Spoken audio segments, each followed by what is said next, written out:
자, 우리 도로트 신조 셋째 내제 교리의 제6항 복음의 필요, 우리 제목부터 같이 함께 읽고 시작하겠습니다. 같이 함께 제목부터 읽으시죠. 제6항 복음의 필요.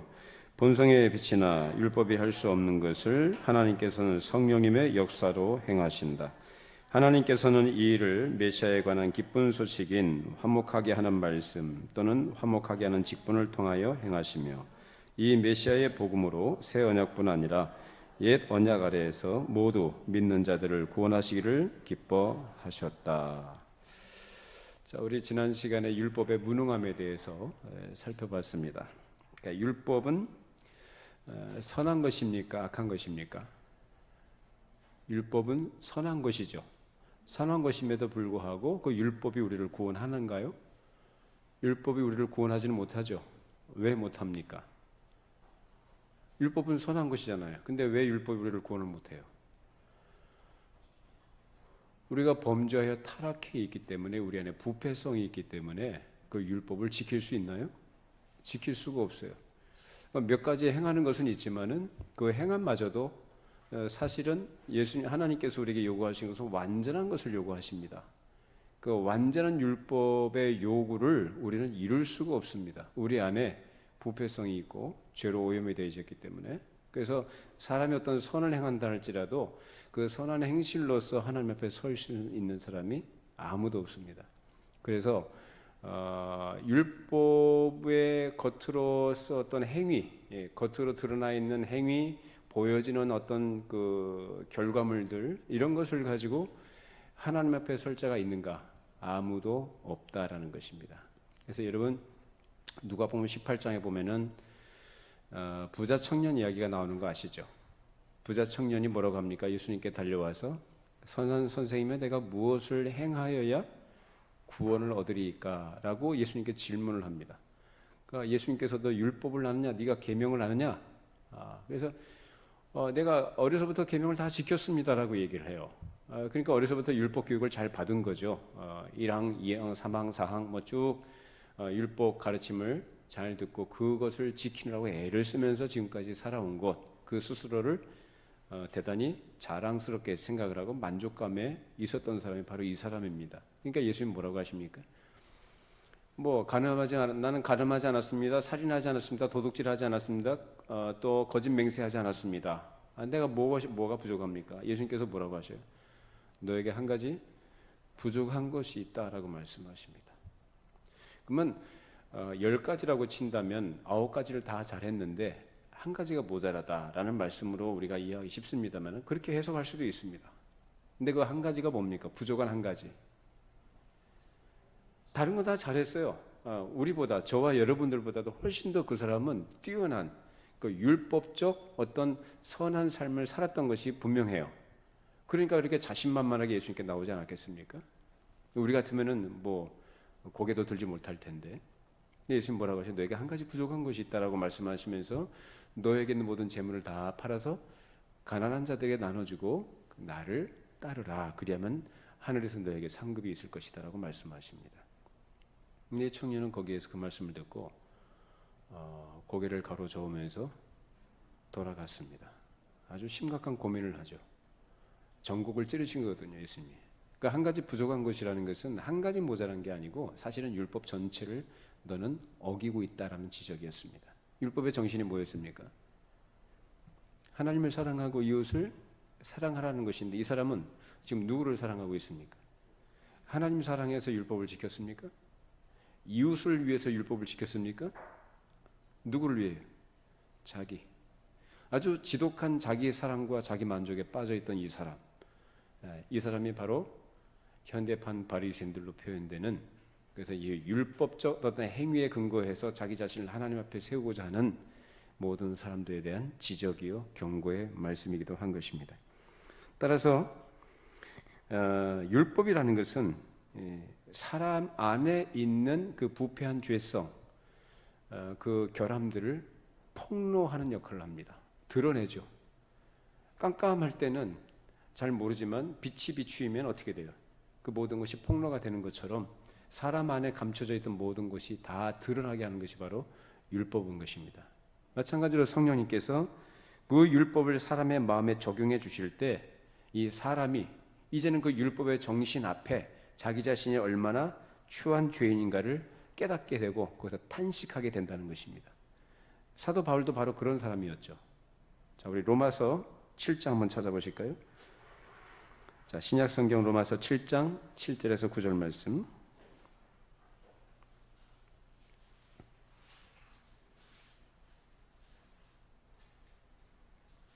로마서 7장 7절로 9절 말씀 248쪽에 있어요. 자, 같이 함께 읽어보십니다. 그런즉 우리가 무슨 말을 하리요? 율법이 죄냐? 그럴 수 없느니라. 율법으로 말미암지 않고는 내가 죄를 알지 못하였으니 곧 율법이 탐내지 말라 하지 아니하였더라면 내가 탐심을 알지 못하였으리라. 그러나 죄가 기회를 타서 계명으로 말미암아 내 속에서 온갖 탐심을 이루었나니 이는 율법이 없으면 죄가 죽은 것임이라. 전에 율법을 깨닫지 못했을 때에는 내가 살았더니 계명 이름에 죄는 살아나고 나는 죽었도다. 부자 청년에게 해당되는 말씀하고 똑같죠? 율법이 그 사람이 무엇인지 깨닫지 못할 때는 그 뭐예요? 자기가 살아있다고 생각을 해요. 근데 어떻게 해요? 율법이 그 계명의 정신이 무엇인지를 깨닫게 되니까 어떻게 돼요? 자기가 죽는 거예요. 예. 이처럼 성령께서는 사람으로 하여금 겉모습이 아니라 겉의 행실이 아니라 율법의 참 정신이 무엇인지를 깨닫게 하셔서 사람으로 하여금 자기 자신이 죄인이라는 사실을 철저하게 깨닫게 하신다는 겁니다. 하나 예로 어떤 사람이 탐내지 말라는 이 말씀이 있기 전에 그 탐심에 대해서 알았을까요? 몰랐을까요? 탐내지 말라는 말씀이 주어지기 전에 탐내는 것이 죄라는 것도 알지 못했고 탐내는 것에 대해서 잘 몰라요. 그런데 탐내지 말라고 했던 그 계명이 무엇인지를 듣고 나서부터는 뭐예요? 사람 마음속에 뭐가 생겨요? 탐심이라는 게 생겨요. 아주 희한합니다. 우리가 아이들도 키워보고 우리도 늘 경험하는 일이지만은 사람이라는 것이 아이들도 그렇죠. 뭘 하지 말라고 하면은 어떻게 합니까? 더 하고 싶어 하죠. 그죠? 정말 희한하죠?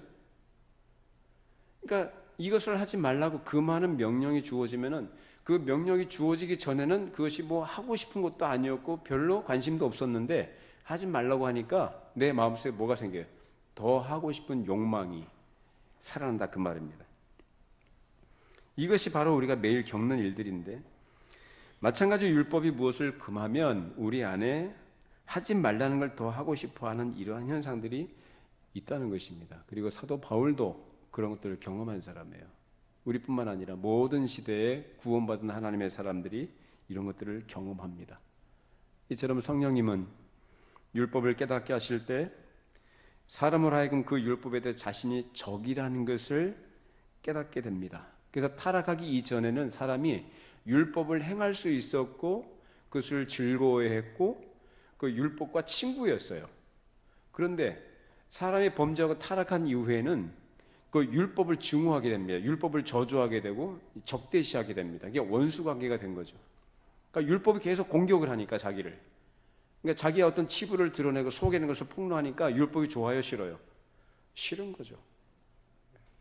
그러니까 율법에 대해서 증오심을 품고 적개심을 갖게 되는 것이 바로 죄인들의 본성인 것입니다.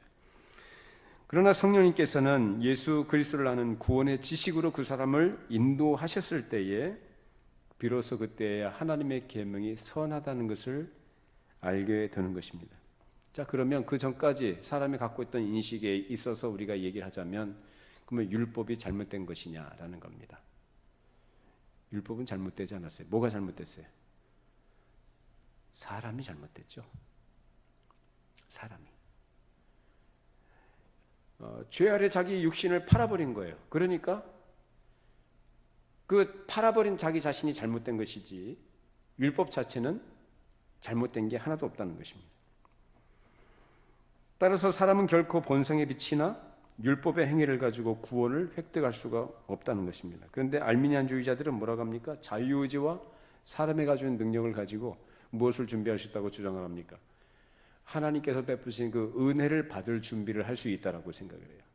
그렇게 주장을 합니다. 그러면 이 구원이라는 것이 하나님의 전적인 은혜다라고 성경은 가르치는데 이것이 성경의 가르침하고 부합되는 주장이냐라는 거죠. 어떻습니까?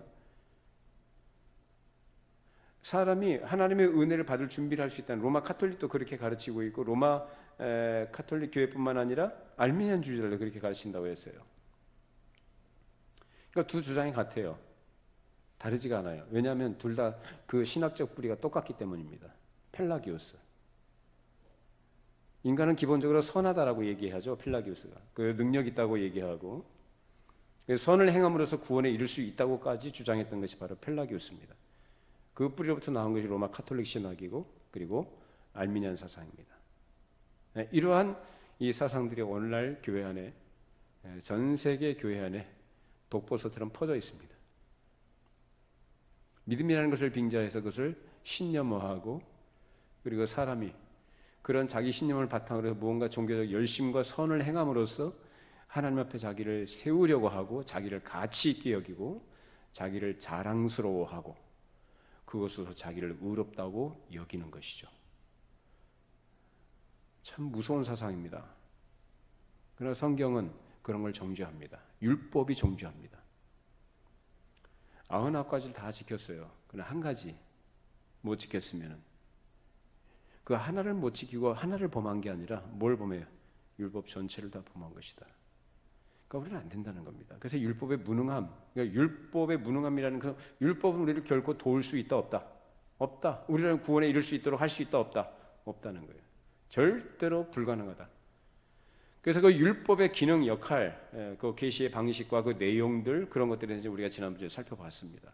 그러면 율법의 기능이라는 것이 우리에게 그러면 악하고 불필요한 것이냐? 아니죠. 율법은 우리에게 절대적으로 필요한 것이죠. 왜? 그 율법의 중요한 기능 중에 가장 중요한 기능이 뭡니까? 죄인으로 하여금 자기 자신이 죄인임을 깨닫게 하는 거예요. 철저하게 죄인임을 자각하게 하고 깨닫게 하는 거죠. 근데 그 깨닫게 하신 건 누가 깨닫게 하시는가? 성령께서 깨닫게 하십니다. 하나님의 말씀을 들을 때 그 말씀을 듣고 자기 자신이 정말 하나님의 은혜가 아니면 살아갈 수 없는 죄인이구나 라는 것을 알게 하신 것이 바로 성령님이신 것입니다. 그 전까지는 자연인은 전적으로 부패했고 본질상 진노의 자녀일 뿐이죠. 그래서 구원을 위한 선행을 행할 수도 없고 죄악의 모든 것이 다 기울어져 있으며 성향상 하나님을 대적하고 하나님을 거스르는 죄인의 상태에서 하나님께 돌아가기를 원하지도 않고 돌아갈 수도 없는 상태가 바로 자연인들의 모습인 것입니다. 그런 사람이 무슨 율법을 행해요? 그런 사람이 무슨 선을 행하겠다고 도덕적인 삶을 살아가지고 그것으로 구원을 얻겠다고요? 안 되는 얘기입니다. 근데 그런 건 세상 종교에서 늘 강조하는 얘기죠. 수행을 해야 된다, 무슨 도덕적 선을 쌓아야 된다, 무슨 공로를 쌓아야 된다. 그런 것들이 이제 조금 변형이 돼가지고 교회 안에 들어와서 하나님 말씀에 순종해야 구원을 받는다, 뭐 이런 식으로 사람들을 하면 그런 걸 자극을 시키죠. 종교적 선을 행하도록, 열심을 내도록. 주로 이제 이단들도 이제 그러한 것을 굉장히 특징으로 갖고 있습니다. 이단들이 특히 그래요. 여호와의 증인, 신천지, 안상홍, 뭐 대표적으로 이런 사람들, 이런 부류의 사람들이 대부분 다 그래요. 일주일에 몇 시간을 내서 전도해야 된다고 하고, 몇 사람을 구원시켜야 된다고 하고, 몇 사람을 뭐 구원시키는 건 아니지만 하여튼 그렇게 얘기를 해요. 몇 사람을 구원시켜야 된다. 그러니까 복음을 열심히 전해라. 그들이 말하는 복음은 성경이 말하는 복음이 아니죠. 율법적 열심, 율법적 행위를 많이 강조한다 그 말입니다. 그것으로서 자신들이 뭐 올라갈 수 있다, 어디 들어갈 수 있다고 얘기를 해요. 여러분 그 이슬람 무슬림들을 참 이 사람들 참 무서울 정도로 열심인 거 아시죠? 이 사람들은 죽는 걸 두려워하지 않아요. 전혀. 오히려 죽기를 원해요. 왜 그런지 아세요? 거룩한 성전, 즉 거룩한 전쟁에 자기 자신을 드리면 저 천국에서 큰 상급이 주어질 것이다 라고 가르치거든요. 그러니까 이 세상의 삶보다도 훨씬 더 좋은 큰 상급을 받을 수 있는 천국에 들어갈 수 있는 길이 뭐냐? 순교하는 거거든요. 그러니까 뭐 총, 뭐 폭탄, 자살 폭탄 공격 뭐 이런 거 이 사람들은 전혀 두려워하지 않아요. 사람을, 무지한 사람을 그래 어리석은 죄의 종의 상태로 그 인생을 끌고 가는 것이 바로 율법주의입니다. 근데 성경은 그런 걸 가르치지 않습니다. 오히려 그런 것들을 정죄하죠. 따라서 자연인은 자신의 의지로 결코 회개할 수 없고 복음을 믿을 수도 없으며 구원을 위해서 우리 자신을 준비시킬 수도 없습니다. 철저하게 그것을 성경은 우리에게 가르칩니다. 자, 우리 욥기서 한번 보실까요? 자, 욥기서 구약 성경 774쪽.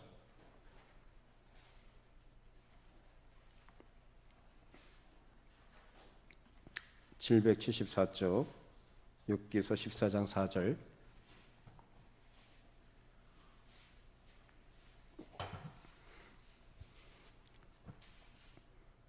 자, 14장 4절 말씀 읽어보십니다. 누가 깨끗한 것을 더러운 것 가운데서 낼 수 있으리까? 하나도 없나이다. 누가 깨끗한 것을 더러운 것 가운데서 낼 수 있습니까? 있습니까? 없습니까? 하나도 없다고 그래요. 로마서에서 그런 비슷한 말씀 나오죠. 의인은 없나니? 있어요, 없어요? 하나도 없다. 하나님을 찾는 자도 없다라고 얘기해요. 마음에 두기를 싫어한다고 얘기합니다. 자, 그 다음에 예레미야서를 넘겨보십니다. 그 뒤로 1072쪽에 있어요. 예레미야 13장 23절.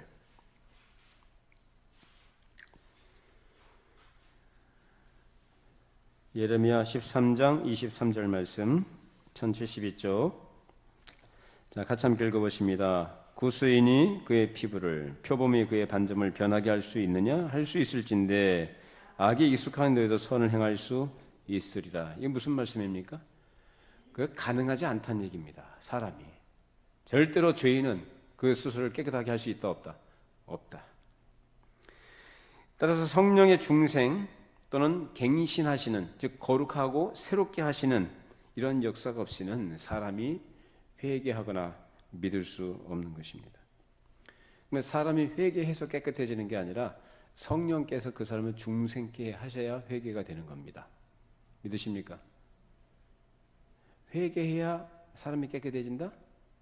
그것도 어느 측면에서 맞는 말이지만 우선적으로 누구의 역사예요? 회개케 하시는 것도 성령님의 역사가 있어야 되는 겁니다. 그래서 회개케 한다는 것은 자기 죄인됨을 처절하게 깨닫고 각성하고 돌이키는 거죠. 그러면 죽어있는 영혼을 할 수 있어요, 없어요?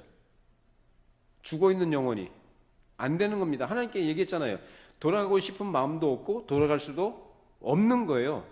죽어있는 시체와 같은 존재가 바로 죽어있는 영혼의 상태라 그 말입니다. 근데 그런 가운데 누가 역사하셔야 됩니까? 성령께서 중생, 다시 태어나게 하시는, 거듭나게 하시는 역사가 선행이 되고 나서 그와 동시에 그 사람으로 하여금 뭘 깨닫게 하셔요? 아, 내가 정말로 하나님 앞에 은혜를 받지 않으면 가능성이 없는 죄인이구나라는 것을 깨닫게 하시는 거예요. 그렇게 돌아가게 하십니다. 그래서 회개하는 게 은혜고요. 회개할 수 있는 게 복입니다. 그렇게 해서 성령님께서는 선택된 죄인에게 역사하시고 그 영혼을 변화시키십니다. 그리고 우리의 죄악을 알게 하시고 그 불의를 가릴 수 있는 의가 필요하다는 것을 깨닫게 해주십니다. 자, 그래서 우리의 불의를 가리우는 그 의는 누구로부터 우리에게 주어집니까? 하나님께서 마련해 두신, 즉 하나님과 우리가 원수된 그 관계 속에서 그 하나님과 화목하게 하시는 방법, 화목하게 하시는 길이 뭐냐? 하나님이 마련해 두신 그 화목해 하는 길이 뭐냐라는 거예요. 예수 그리스도이십니다. 믿으십니까? 예수 그리스도밖에 없습니다. 어떠한 상황 속에서 여러분이 어떠한 처지에 있다 할지라도 우리에게 유일하게 필요하신 분은 바로 예수밖에 없다. 그래서 예수님이 하신 말씀이 있잖아요. 내가 그 길이요 진리요 생명이다. 나로 말미암아서만 아버지께로 갈 수 있다라고 말씀하셔요. 그 외에 어떠한 길도 없음을 예수님께서 분명히 말씀해 주셨습니다. 여러분, 우리가 이 하나님께서 말해주신 예수를 우리가 찾고 구할 때 그 예수란 이름의 뜻이 뭐라고 했습니까? 예수. 예수, 구약에 호세아로 나오죠? 호세아, 여호수아, 예수 다 같은 말이에요. 뭐예요? 구원자. 아들을 낳으니 그 이름을 예수라라. 이는 그가 자기 백성을 그들의 죄에서 구원할 자입니다. 자기 백성을 구원하시는 구원자예요. 모든 인류가 아니라 자기 백성. 늘 말씀합니다만, 그래서 여러분 우리가 예수를 믿는다는 거예요. 내가 어떤 자격이나 어떤 조건이나 어떤 됨됨이가 좋아서 예수 믿은 거 아닙니다. 전혀 아닙니다. 내가 믿음이 좋아서 하나님 앞에 서는 거 아닙니다. 오직 예수 그리스도께서 나의 주 되심을 믿도록 하시는 성령님의 역사가 있었기 때문에, 그 성령님의 역사는 선택된 자들에게만 주어지는 하나님의 특별한 은혜인 줄로 믿습니다. 그래서 믿게 되는 거죠. 믿어지는 거죠. 그래서 믿어지는 것으로서 어떻게 해요? 이제 누구예요? 하나님과 관계가 정상화된, 화목하는 관계가 됐다. 그 화목의 관계가 회복이 된 것이 뭐냐? 구원이라고 얘기합니다. 그래서 구원이라는 말은 다른 말로 하나님과의 관계의 정상화라는 것입니다. 그 정상화는 그 근거가 내 믿음이 아니에요. 내가 무엇을 해서가 아니에요. 내가 어떤 열심과 소원을 가진 게 아니에요. 그 근거는 뭡니까? 오직 예수 그리스도다. 우리 구원의 유일한 근거는 내 믿음도 내 행위도 나의 어떠함도 아니라 오직 예수 그리스도다. 이것을 성경이 우리에게 가르치고 있습니다. 이처럼 죄인의 불의를 가릴 수 있는 길은 오직 하나님께서 마련해 두신 화목의 방법이신 예수 그리스도를 통하여 죄인을 구원하시는 것인데, 이제 그리스도께서 우리를 죄의 족쇄에서 자유하게 하시고, 그리고 성령께서 우리로 하여금 주의 모든 계명을 우리 마음으로 사랑하게 하시고 새로운 삶을 살아가도록 인도해 가시는 것입니다. 이제 그 하나님의 계명이 이제 나에게 무거운 짐이 아니라는 거죠. 왜? 하나님의 은혜를 경험하고 생명을 얻은 것에 대한 어떤 감사, 또 사랑하는 마음으로 그 계명을 지킬 때 그것은 무거운 짐이 아니라 뭡니까? 즐거움이죠. 하나님 말씀을 따라가는 삶이. 그래서 청교도들 가운데는 이런 하나님의 은혜를 깊이 경험하고 그 하나님과 깊은 교제 속에서 그들이 느꼈던 것, 그렇게 고백하는 표현들이 무슨 표현이냐면은 달콤함이라고 그래요. 달콤함. 제가 며칠 전에 여러분들한테 문자를 이렇게 보내드리잖아요. 근데 어떤 분이 저한테 한 분이 좀 길게 답을 하신 분이 계세요. 근데 대부분 이제 아멘 이제 하시고 이제 반응을 해주시는데, 그 한 분은 좀 답을 좀 깊이 보내드린 말씀을 묵상하시고 그 마음으로 더 우러나온 고백을 담아서 이렇게 짧게 그 답장을 주십니다. 그분이 뭐라고 하냐면은 정말로 주의 말씀이 너무나 달콤하다라고 말씀하셔요. 꿀송이같이 달다. 시편에 있는 그 표현처럼 주의 말씀이 꿀송이처럼 답니다라고 이렇게 말씀하셔요. 그 문자 답장을 보니까 저도 그 달콤함을 느끼는 거예요. 정말 그렇습니다. 저도 답장을 하죠. 정말 그렇습니다. 여러분, 이처럼 하나님의 은혜를 경험한 사람은, 그래서 진실로 예수 그리스도를 통하여 하나님과의 관계가 정상화되어진 것이 무엇을 의미하는지 그것을 깊이 깨닫고 그것을 누리는 사람들은 하나님의 계명을 사랑하는 마음으로 즐거이 지키고 따라갑니다. 그리고 하나님을 많이 더 사랑하게 됩니다. 사랑하면 더 열심을 낼 수 있고, 열심히 내면 더 사랑하게 돼 있고 그래요. 우리가 우리 자녀들에 대해서, 자녀들이니까 사랑하잖아요. 사랑으로 부모가 희생하고 헌신하고 자기들을 잘 양육하도록 이렇게 돌보지 않습니까? 그러면 내 마음을 주고 내 온갖 정성을 다하니까 어떻게 돼요? 더 사랑하게 되죠. 바로 그런 순환 관계 속에 우리가 들어가게 된다는 겁니다. 그 믿음이 더 깊어지는 것이고, 그러니까 어떤 그 복음이 무엇인지, 은혜가 무엇인지를 모를 때에는 그러니까 율법적일 수밖에 없어요. 사람은 어쩔 수 없어요. 율법적일 수밖에 없어요. 그러니까 교회에서 신앙생활 하면서도 뭐 예배라든지 어떤 봉사라든지 교제라든지 이런 모든 것에 있어서 그냥 무거운 짐으로 느끼는 거죠. 부담으로 다가오고 짐으로 느껴지고 막 힘겨운 거예요. 하기 싫은 거 억지로 하는 것처럼, 예배 참석하는 것도 억지로 마지못해서 그렇게 하게 됩니다. 그런데 그 하나님께서 주신 그 은혜를 경험하고 깊이 또 누리는 사람은 즐겁게 합니다. 여러분 모두 그런 은혜의 사람이 되기 바랍니다. 즐거이 감당하는 것, 억지로가 아니라 마지못해서가 아니라 내가 사랑하는 사람에 대해서 내가 기꺼이 즐거이 그렇게 하지 않습니까? 내가 아무리 피곤해도요, 내가 아무리 내 주머니가 마이너스가 되더라도 그런 거 신경 안 쓰잖아요. 오히려 내가 사랑하는 대상을 위해서 내가 헌신하고 사랑하는 대상을 내가 섬기는 것을 내가 즐거움을 하게 됩니다. 그것이 바로 사랑입니다. 하나님께서 우리에게 그것을 요구하시는 거죠. 우리에게 그것을 원하십니다. 바로 그것을 하게 하신 분이 누군가? 바로 성령님이시다라는 것입니다. 이처럼 성령님은 그리스도 안에 이런 구원의 언덕이 준비되어 있음을 알게 하시고 영적으로 각성이 일어난 영혼을 예수 그리스도께로 인도해 가십니다. 그래서 어떤 사람이 정말로 그리스도를, 내가 이전까지 율법적으로 알고 그냥 형식적으로 신앙생활하던 사람이 정말로 그 마음속에 어떤 각성이 일어나가지고 그리스도를 찾아 나간다면 그것은 누가 인도하시는 거예요? 그것은 그가 예수님을 찾고 싶은 마음이 있는 것은 사실이지만 그런 마음을 갖게 하신 분이 누군가? 바로 성령님이십니다. 바로 성령께서 그 사람을 그렇게로 그리스도께로 인도해 나가시는 것입니다. 따라서 이 믿음으로 그리스도께 나아가고 그렇게 그리스도와 연합되어 죄의 용서함을 받고 이제 그리스도께서 얻으신 성부 하나님으로부터 얻으신 그 의를 그에게 전가시켜 주시는 거예요. 의의 전가, 예수께서 얻으신 그 의를 우리에게 입혀 주심으로 우리는 비록 불의하고 더럽고 추하지만 우리를 뭐라고 인정해 주시는 거예요? 의인이다.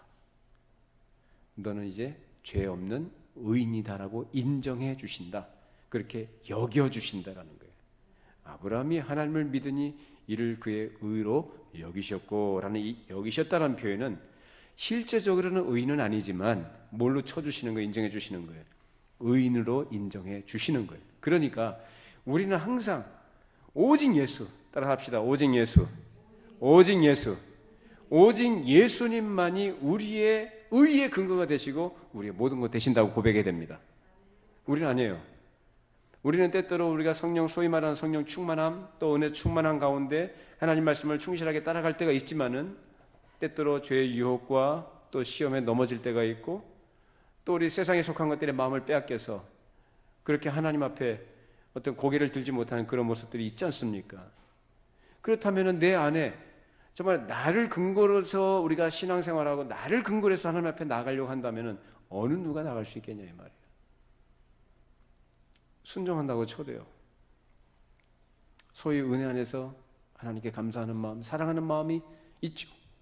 그 마음을 가지고 하나님 말씀에 귀를 기울이고 청종하려고 애를 쓰고 순종하려고 하지만 그렇게 하는 것이 과연 얼마나 되겠습니까? 사실상 우리가 순종한 것이 이만큼이라고 한다면 우리가 하나님께 불순종하고 거스르며 사는 모습들은요 아마 온 세상을 덮고도 남을 겁니다. 그게 바로 우리예요.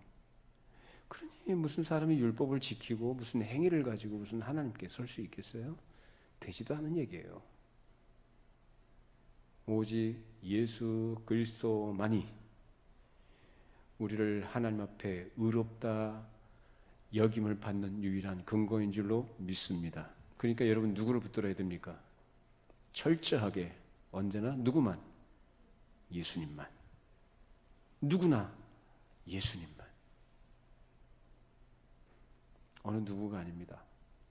예수님만이 내 의의 근거가 되신다는 것입니다. 이런 성령의 역사가 그러면은 어떻게 일어나게 되는가? 이런 성령의 역사는 다른 게 아니고 어떤 환상이나 어떤 신비한 체험으로서가 아니라 무엇을 수단으로 쓰십니까? 죄인으로 하여금 영적으로 각성케 하시고 깨우쳐 주시고 돌이키게 하시는 그 역사는 성령께서 하시는데 무엇을 수단으로 쓰시냐 그 말이에요. 말씀입니다. 말씀. 성령님은 말씀을 그 수단으로 쓰셔서 죄인을 각성하게 하십니다. 자, 사도행전 2장 한번 찾아보시죠. 자, 사도행전 2장 36절 41절까지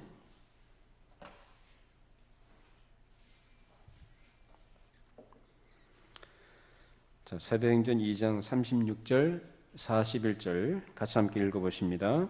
그런즉 이스라엘 온 집은 확실히 알지니 너희가 십자가에 못 박은 이 예수를 하나님이 주와 그리스도가 되게 하셨느니라 하니라. 그들이 이 말을 듣고 마음에 찔려 베드로와 다른 사도들에게 물어 이르되 형제들아 우리가 어찌할꼬 하거늘 베드로가 이르되 너희가 회개하여 각각 예수 그리스도의 이름으로 세례를 받고 죄 사함을 받으라. 그리하면 성령의 선물을 받으리니 이 약속은 너희와 너희 자녀와 모든 먼데 사람 곧 주 우리 하나님이 얼마든지 부르시는 자들에게 하신 것이라 하고 또 여러 말로 확증하며 권하여 이르되 너희가 이 패역한 세대에서 구원을 받으라 하니 그 말을 받은 사람들은 세례를 받음에 이날에 신도의 수가 3,000이나 더하더라.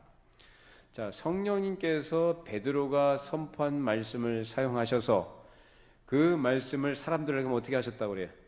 받게 하셨다. 그 말씀을 받은 사람들은 어떻게 해요?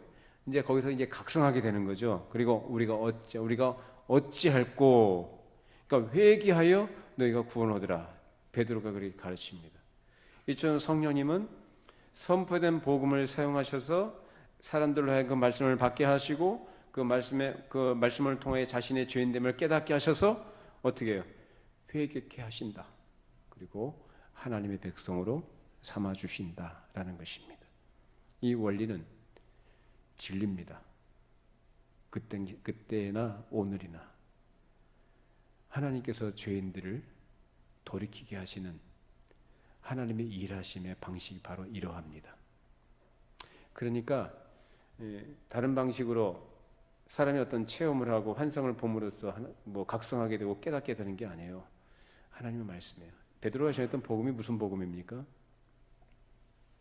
다른 게 아니라 십자가의 복음이죠. 너희가 십자가에 매달아 죽인 예수가 바로 하나님이 너희를 위하여 이 세상에 보내신 구원자다. 그 얘기입니다. 그러니까 그 예수를 어떻게 하라는 거예요? 믿으라는 것입니다. 그리스도를 믿어라. 뭘 믿으라는 겁니까? 너희 죄를 다 짊어지신 예수께서 십자가에서 그 죄 문제를 다 처리하셨다. 너희 죄의 문제를 위해서 십자가에 죽으신 이 예수를 너희가 마음에 믿어야 된다는 거예요. 그러니까 뭘 요구하는 거냐? 믿음을 요구하는데 그 말을 들은 사람들 가운데 내가 예수를 믿어야 되겠다라고 그런 마음에 어떤 각성이라는 사람도 있을 거 아니에요. 그 성령님은 그 사람의 그 마음 속에 그 각성을 일어나게 하시는 분이다 그 말입니다. 내가 깨닫고 내가 믿어지는 게 아니라 성령께서 그렇게 감화하시고 각성케 하신 결과가 바로 내가 예수 믿습니다는 고백으로 나오는 거예요. 그 사람이 누구냐? 바로 구원받는 사람. 죄의 족쇄에서 풀려난 사람이에요. 죄와 사망의 저주에서 벗어난 사람이 바로 그런 믿음의 사람입니다. 이것이 바로 성령님의 역사인 것입니다.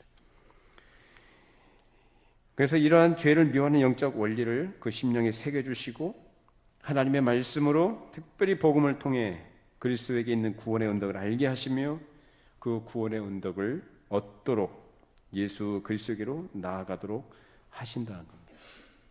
그래서 이처럼 성령님께서는 사람으로 하여금 이 그리스도의 소중성과 필요성을 그 죄인으로 하여금 깨닫게 하셔서 누구만 붙들어요?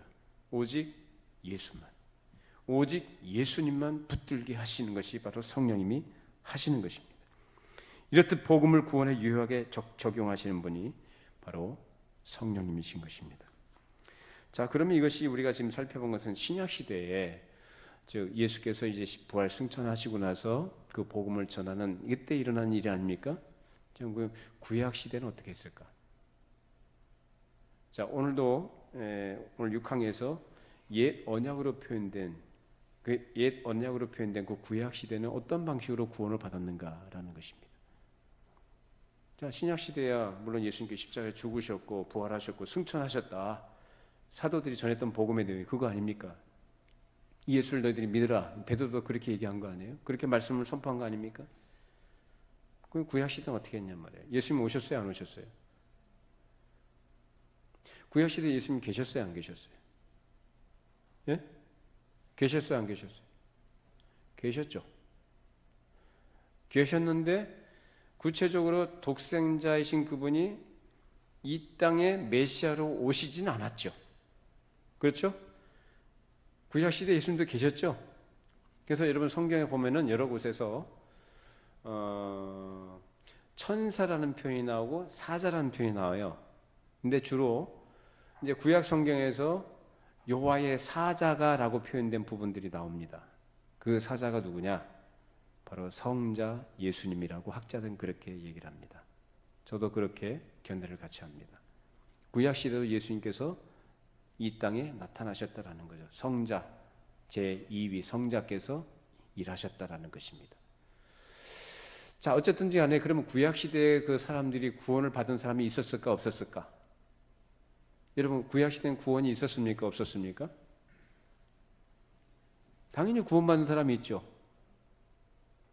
구원 못 받은 사람들도 분명히 있고, 이스라엘 민족이라고 해서 이스라엘 아브라함의 혈통을 이어받은 이스라엘 백성들이라고 해서 언약 백성이라는 그 공동체 안에 있지만 그 사람들이 다 구원받은 것은 아니겠죠. 그렇죠? 분명히 거기에는 하나님을 반역한 자들도 나오고 하나님을 거스르고 우상 숭배의 길로 간 사람 허다하지 않습니까? 그럼 구원받은 사람은 어떤 사람이 구원받았을까라는 거예요. 구원받은 사람은 뭘로 구원받느냐? 율법을 지킴으로? 어떤 사람들이 이렇게 얘기하죠. 구약시대는 율법을 지킴으로 구원받고 신약시대는 복음을 믿음으로 구원받는다고 이렇게 얘기하는 사람도 있어요. 아니에요. 똑같습니다. 옛 언약 하에서든지 새 언약 하에서든지 하나님께서 죄인을 구원하신 방식은 동일합니다. 무엇으로 구원받습니까? 믿음으로예요. 믿음으로 구원받아요. 구약시대에도 어떤 믿음입니까?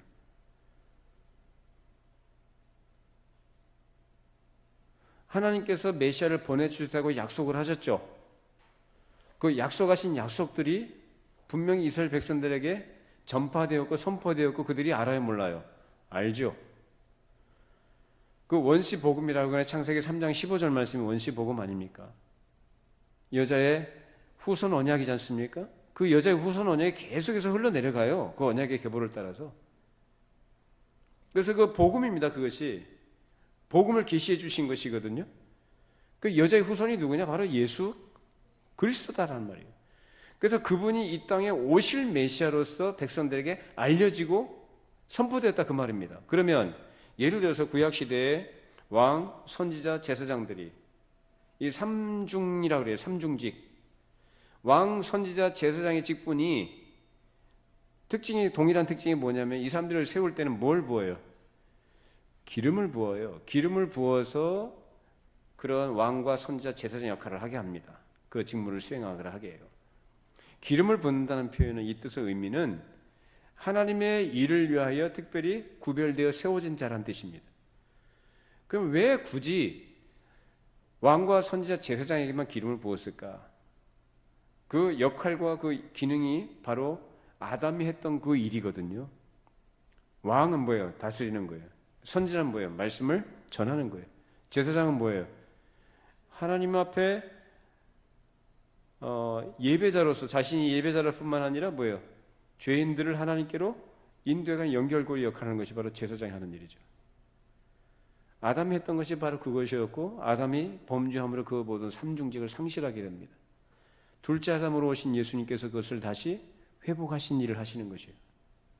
그런데 그러면 구약시대에 등장했던 이 모든 것들은 바로 예표다라는 거죠. 예수께서 오셔서 하실 일들에 대한 예표. 자, 그러면 구약의 이제 제사 제도를 보면 제사 의식법이라는 것이 제사 제도를 보면은 제사 제도에서 나타나 있는 것이 그 의미가 무엇을 우리에게 가르칩니까?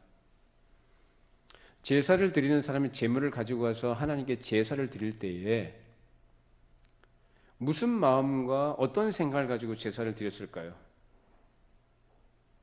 그러니까 제사를 다 드린다고 해서 그 사람들이 다 그 제사를 하나님이 흠양하시는 건 아니에요.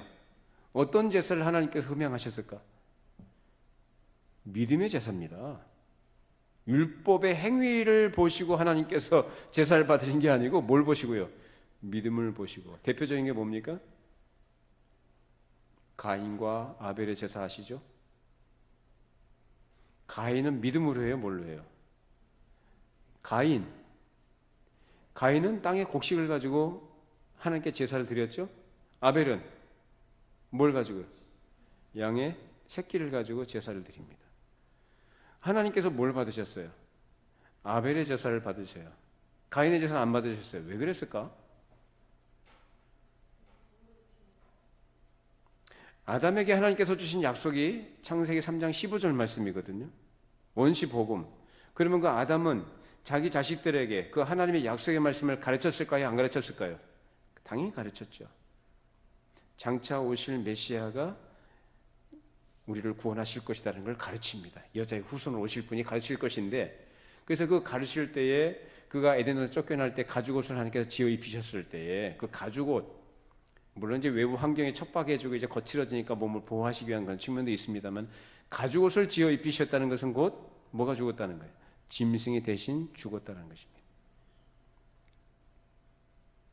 그러고서 하나님께서 여자의 후손 언약을 말씀하신 그 이후로 하나님께서 그에게 요구하셨던 건 피제사입니다.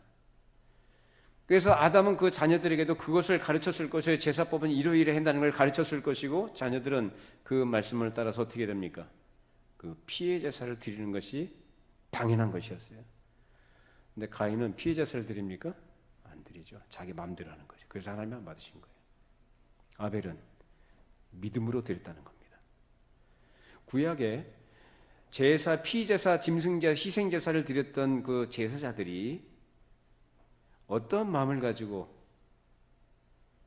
바로 이 짐승이 내 죄를 위해서 주는 것처럼 앞으로 하나님께서 약속하신 그 메시아가 오셔서 내 죄를 대신해서 대속 제물이 되실 것을 나는 믿습니다라는 그 의미가 들어있는 겁니다. 그 믿음으로 드릴 때, 그래서 믿음으로 드렸다라는 것은 그가 뭘 갖고 있다는 거예요? 그 믿음을 갖고 있는 사람이란 얘기예요. 이해가 되시죠? 하나님께서 그러한 제사를 받으시고 그런 믿음의 사람, 그 믿음으로 그 사람을 구원하시는 겁니다. 그래서 구약의 백성들이 행위로 구원받는 거 아니었어요. 율법을 지킴으로도 아니었어요. 실제적으로 율법을 그렇게 얘기하자면 의식법은 언제 주어진 겁니까? 에덴 동산부터 주어졌어요? 언제부터 주어졌어요? 언제부터? 이스라엘 백성이 출애굽하고 나서 광야 시내산에 모였을 때 아브라함에게 하신 약속이 이후에 400년이 지난 그 후에 주어진 것이 율법이에요. 의식법과 제사법이라는 것이 그때 주어진 거예요. 그걸 지킴으로 구원받아요? 아니죠. 이미 에덴 동산부터 율법이라는 그런 의미에서 주어졌던 것인데, 그 마음속에 하나님께 다 심어주셨다고 그랬잖아요. 사람을 창조하실 때. 단지 하나님께서 그걸 기록으로 돌판에 써주신 것 뿐이에요. 그걸 지킴으로 구원받는 게 아니라 그 하나님이 무슨 약속을 하셨느냐, 그 약속의 말씀을 믿는 자들이 구원받는 하나님의 백성들이다라는 것입니다. 그럼 누가, 어떤 사람들이 복음을 듣고 믿는가? 그건 다음 시간 우리가 다룰 거예요. 자, 오늘은 이 부분입니다. 자, 그러면 성령께서 하나님 말씀을 가지고 구약에서 이제 거듭나게 하시는 원리에 대해서 말씀하시는데, 신명기 한번 찾아보실까요? 신명기 30장.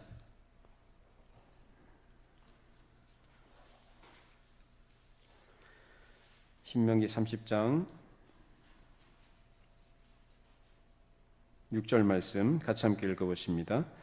내 하나님 여호와께서 내 마음과 내 자손의 마음에 할례를 베푸사 너로 마음을 다하며 뜻을 다하여 내 하나님 여호와를 사랑하게 하사 너로 생명을 얻게 하실 것이며. 자, 여기 보면 이 부분은 모세가 모압 평지에서 이스라엘 백성들이 가나안 땅 입성을 앞두고 했던 설교 중에 있는 내용이죠. 여기에서 뭐라고 얘기합니까? 여호와께서 내 마음과 내 자손의 마음에 뭘 베푸사? 할례를 베푸사. 육신의 할례가 아니고 어디의 할례요? 마음의 할례. 이것이 바로 거듭남입니다. 구약 시대에도 하나님께서 이렇게 사람의 마음을 거듭나게 하신 역사로 그 사람을 어떻게 하신다고요? 생명을 주신다는 겁니다. 구원해 주신다는 것이요. 자, 또 우리가 잘 알고 있는 다윗 얘기인데요. 시편 51편 10절 말씀입니다.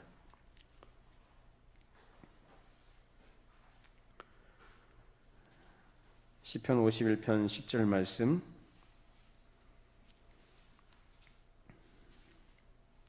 같이 함께 읽습니다. 하나님이여 내 속에 정한 마음을 창조하시고 내 안에 정직한 영을 새롭게 하소서.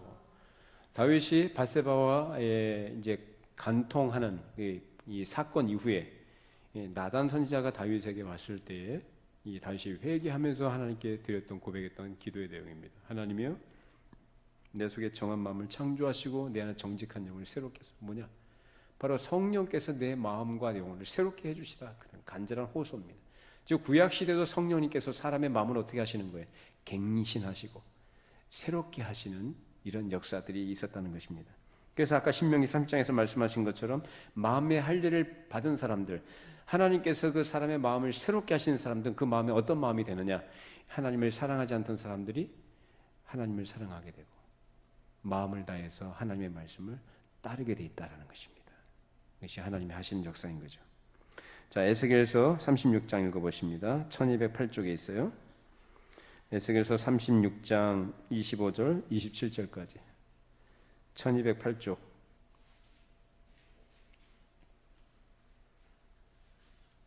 에스겔 36장 25절 27절 말씀.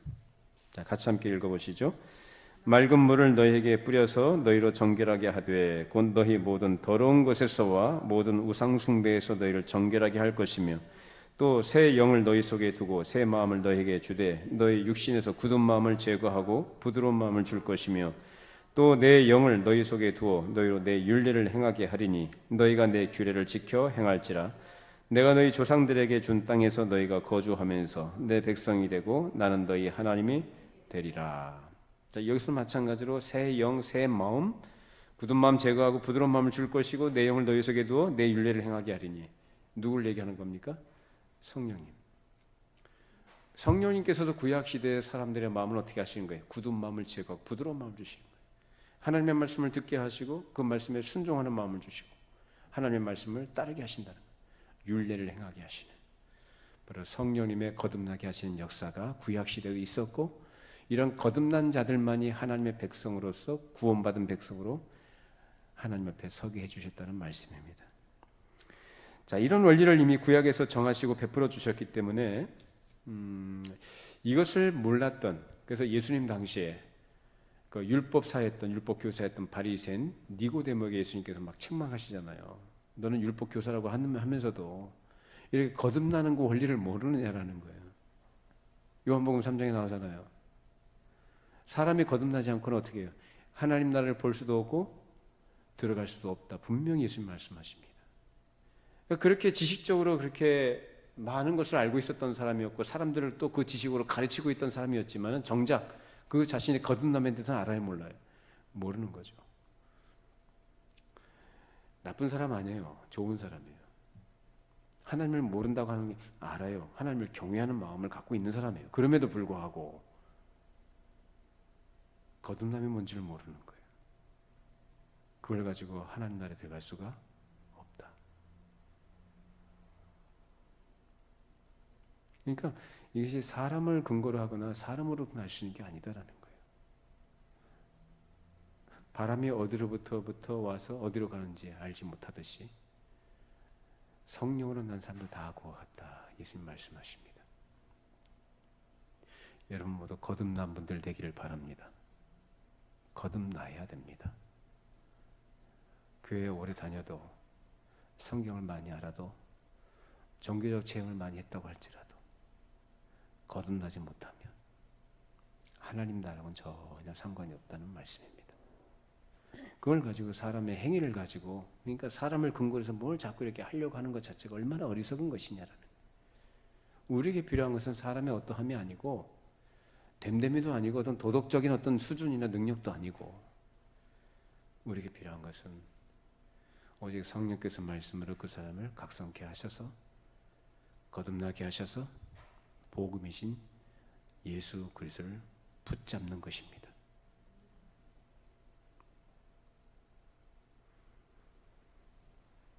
따라서 성령께서 우리를 각성케 하셨다면 그 각성케 된 증거가 무엇으로 우리가 확인할 수 있느냐?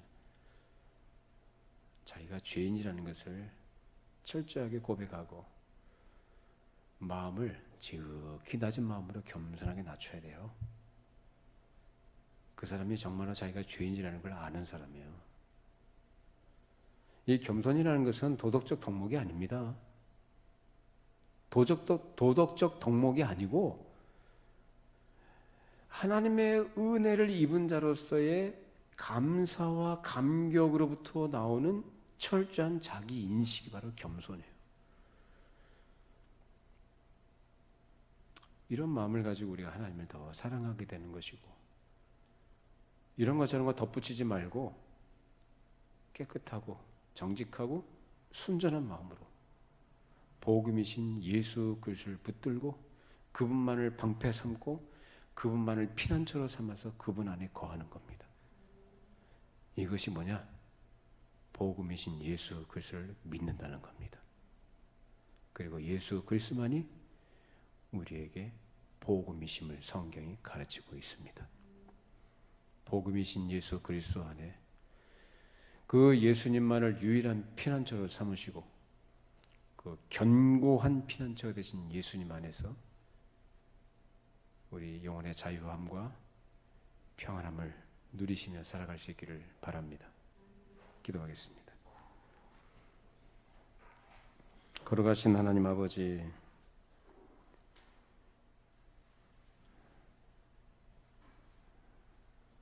아무 할 말 없는 죄인들입니다. 아무 능력도 의지도 소원도 가지고 있지 않았던 저희들을 주께서 찾아오시고 불러내 주셔서 복음의 빛을 알게 하시고 예수 믿게 해 주심을 감사를 드립니다. 저희들이 율법의 어떤 행위나 선한 행실을 근거로 하나님 앞에 설 수 없는 가능하지 않은 죄인들임을 저희들이 확인하면서